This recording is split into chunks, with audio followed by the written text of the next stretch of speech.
I came by the public road, but won't return on it. On the embankment, I stand. Halfway through the journey, day is gone, night has fallen. I dig in my pockets, but can't find a codicil. What can I pay for the ferry? T.S. Eliot said, home is where one stands from. Jean Paul Stair said, if you are lonely when you are alone, you are in bad company. नहीं नहीं, बिल्कुल भी नहीं। आप ऐसा बिल्कुल भी मत सोचिए कि मैं किसी इंग्लिश बुक का रिव्यू करने वाली हूँ। मैं आज मानव कौल जी के द्वारा लिखित उनके यात्रा वृत्तांत रू का हिंदी लैंग्वेज में ही रिव्यू करने वाली हूँ। ये तो बस उस पुस्तक की कुछ कोट्स थे जो मुझे पसंद आए, इसलिए मैंने इन्हें अपने रिव्यू में भी शामिल कर लिया। तो मैं हूँ अंजलि और स्वागत करती हूँ आप सभी का अपने इस यूट्यूब चैनल स्टोरी टेलर अनु में। तो चलिए शुरू करते हैं आज का वीडियो और देखते हैं कि क्या है इस बुक में।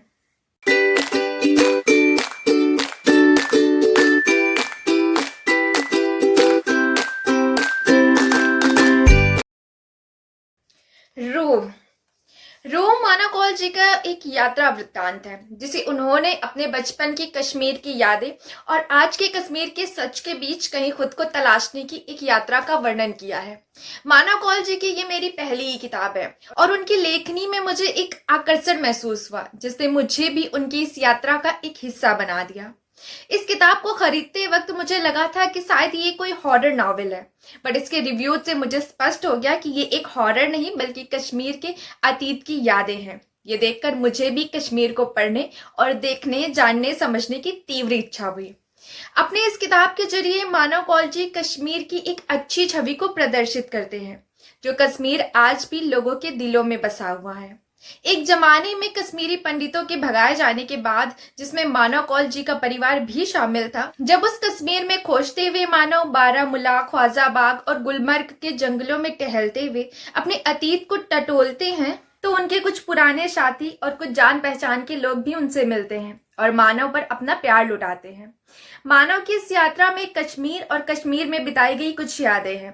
ख्वाजाबाग में बसे घर की नीली दीवार जो कभी संजीदा और आंगन में खुशियां झूमा करती थी, आज जीर्ण शीर्ण हो चुकी है और गायब होने की परिस्थिति में है, मगर आज भी ऐसा लगता है कि उससे एक अनोखा नाता है जो भुलाए नहीं भूलेगा।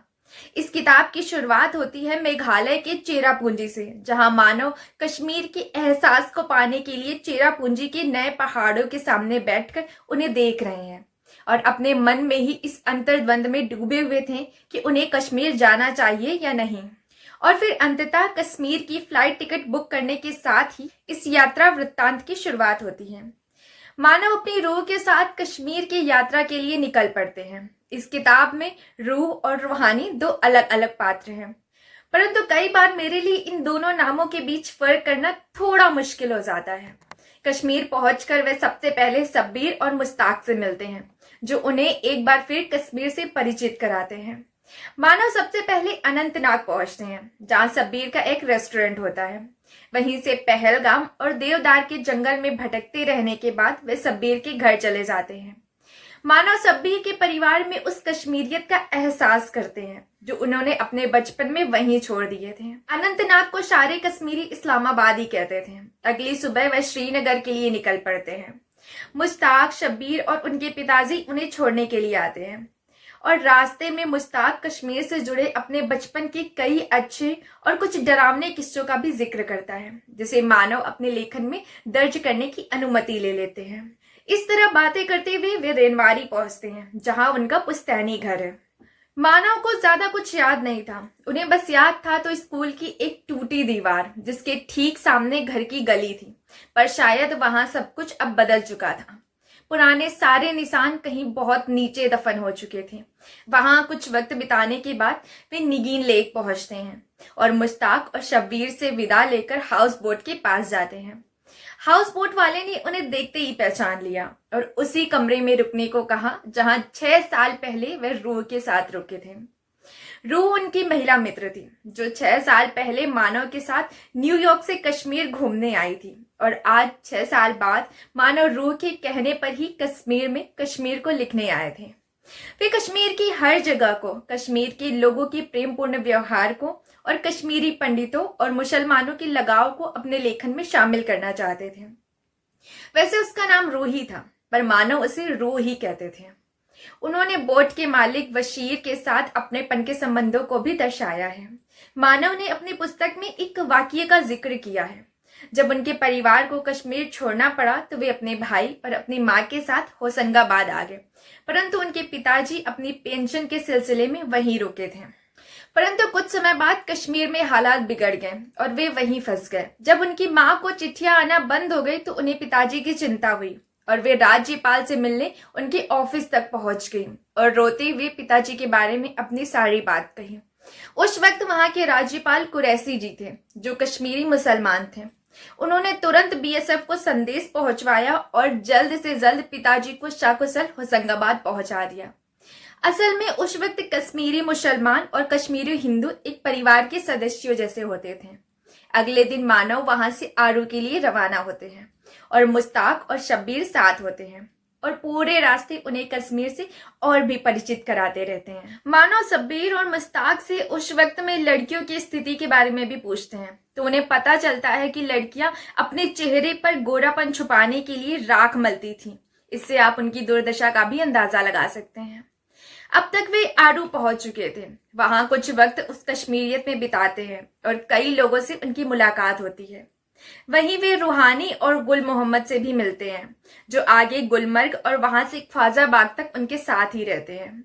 मानव को रूहानी रूह की याद दिलाती थी और उन्होंने अपने और रूहानी के बीच के मधुर संबंधों का भी वर्णन किया है।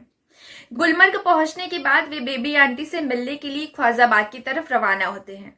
बेबी आंटी उनकी बचपन की पड़ोसी थी, जो उन्हें माँ के समान प्रिय थी। मानव रूहानी के साथ ख्वाजाबाग पहुंचते हैं और अपने घर को तलाशने में लग जाते हैं, पर शायद यहाँ सब कुछ बदल चुका था। ना अब तो वह घर बचा था और ना ही वो सफेद दीवार और नीला दरवाजा। किसी से पूछने पर पता चला कि कुछ वर्ष पहले ये तोड़ दिया गया और तब मानव ने याद किया कि कुछ वर्ष पहले ही उनके पिता की मृत्यु हो गई। क्या सच में पिता और ख्वाजाबाग का घर एक ही था? क्या दोनों का एक ही वक्त पर जाना तय था?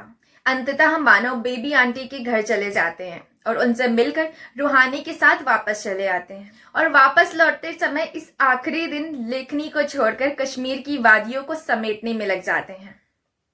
और इसी के साथ ये नॉवेल समाप्त होता है।